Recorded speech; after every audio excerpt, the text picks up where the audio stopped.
तो पिछले क्लास में हमने राष्ट्रपति चुनाव से संबंधित विवादों का निपटारा कैसे होगा इसके बारे में पढ़ा था। हमने देखा था कि राष्ट्रपति चुनाव से संबंधित विवादों की जो जांच होती है और उस मामले का निपटारा उच्चतम न्यायालय करता है, और इससे संबंधित जो भी निर्णय उच्चतम न्यायालय देता है वो अंतिम होता है। उस पर फिर कोई अपील या कोई दूसरी सुनवाई नहीं होती है। ठीक है। दूसरा हमने ये देखा था कि राष्ट्रपति का जो चुनाव है उसको इस आधार पर चुनौती नहीं दी जा सकती कि निर्वाचक मंडल अपूर्ण है। इसके अलावा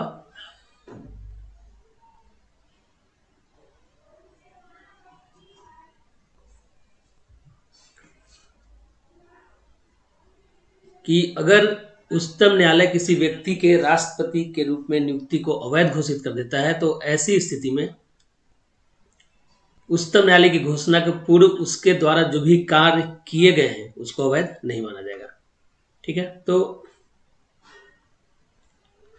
आज के क्लास में हम लोग स्टार्ट करेंगे राष्ट्रपति द्वारा शपथ या प्रतिज्ञान। राष्ट्रपति अपना पद धारण करने के पहले शपथ लेता है, तो उससे हम लोग आज का क्लास शुरू करेंगे। तो आइए क्लास शुरू करते हैं। तो राष्ट्रपति द्वारा शपथ या प्रतिज्ञान। तो राष्ट्रपति क्या शपथ लेता है, यह अनुच्छेद संविधान के अनुच्छेद 60 में दिया हुआ है, अनुच्छेद 60 में दिया हुआ है। उच्चतम न्यायालय के मुख्य न्यायाधीश और उसकी अनुपस्थिति में उच्चतम न्यायालय का वरिष्ठतम न्यायाधीश राष्ट्रपति को पद की शपथ दिलाता है। तो राष्ट्रपति को शपथ कौन दिलाता है? उच्चतम न्यायालय का मुख्य न्यायाधीश। और अगर उच्चतम न्यायालय का मुख्य न्यायाधीश अनुपस्थित है तो उच्चतम न्यायालय का जो वरिष्ठतम न्यायाधीश होगा वह राष्ट्रपति को पद की शपथ दिलाएगा। राष्ट्रपति के अलावा अन्य कोई व्यक्ति जो राष्ट्रपति के रूप में कार्य करता है, यानी कार्यवाहक राष्ट्रपति के रूप में, चाहे वो उपराष्ट्रपति कार्य करे या उच्चतम न्यायालय का मुख्य न्यायाधीश काम करे राष्ट्रपति के रूप में, तो उसे भी पद ग्रहण करने के पहले अनुच्छेद 60 के अनुसार शपथ लेना पड़ता है। तो जो भी राष्ट्रपति का कार्य का पद संभालेगा या कार्यवाहक राष्ट्रपति बनेगा उसे अनुच्छेद 60 के अंतर्गत शपथ लेनी पड़ती है। ठीक है। शपथ में क्या लिया जाता है? तो यहाँ पे दो चीजें हमने देखा जो इंपॉर्टेंट है। पहला कि शपथ कौन दिलाता है। शपथ कौन दिलाता है? तो शपथ दिलाता है उच्चतम न्यायालय का मुख्य न्यायाधीश या उच्चतम न्यायालय का वरिष्ठतम न्यायाधीश। ठीक है। किस अनुच्छेद में है राष्ट्रपति का शपथ? वह है अनुच्छेद 60। अनुच्छेद 60 के अनुसार राष्ट्रपति शपथ लेता है। शपथ क्या लेता है? जो शपथ है उसको हम एक बार देख लेते हैं। राष्ट्रपति द्वारा ली जाने वाली शपथ इस प्रकार है। पहला, मैं श्रद्धापूर्वक राष्ट्रपति पद का कार्यपालन करूंगा।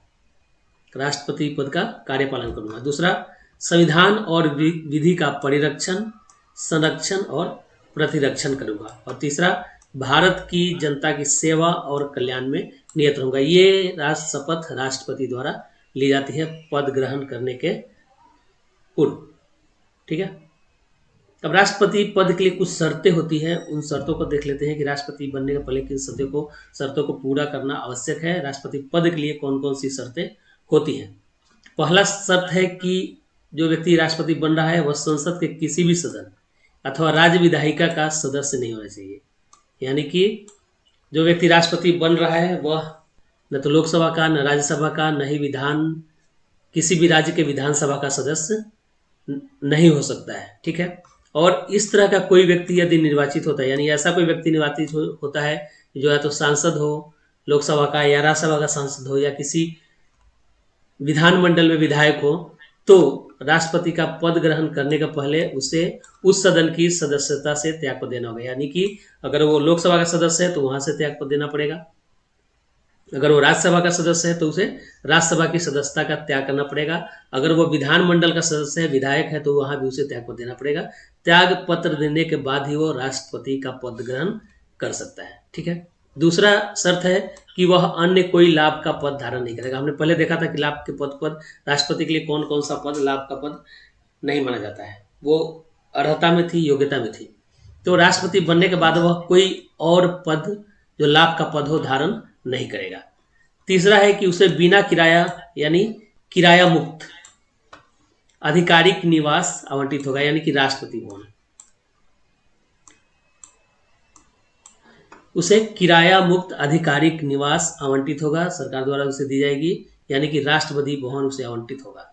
तीसरा, उसे संसद द्वारा निर्धारित वेतन इसे वेतन को यहाँ उपलब्धि लिखा जाता है, उपलब्धि। ठीक है, तो निर्धारित वेतन भत्ता और जो विशेषाधिकार है जो संसद द्वारा निर्धारित किया गया है उसे प्राप्त होगा। ठीक है, इसके अलावा उसे जो वेतन भत्ता इत्यादि प्राप्त होता है तो उसके कार्यकाल के दौरान, पदावधि के दौरान उसके वेतन और भत्ता को कम नहीं किया जा सकता है। तो ये राष्ट्रपति पद के लिए शर्तें हैं। अब हम देखेंगे कि राष्ट्रपति का कार्यकाल कितना है और किस अनुच्छेद के तहत यह रेगुलेट होता है।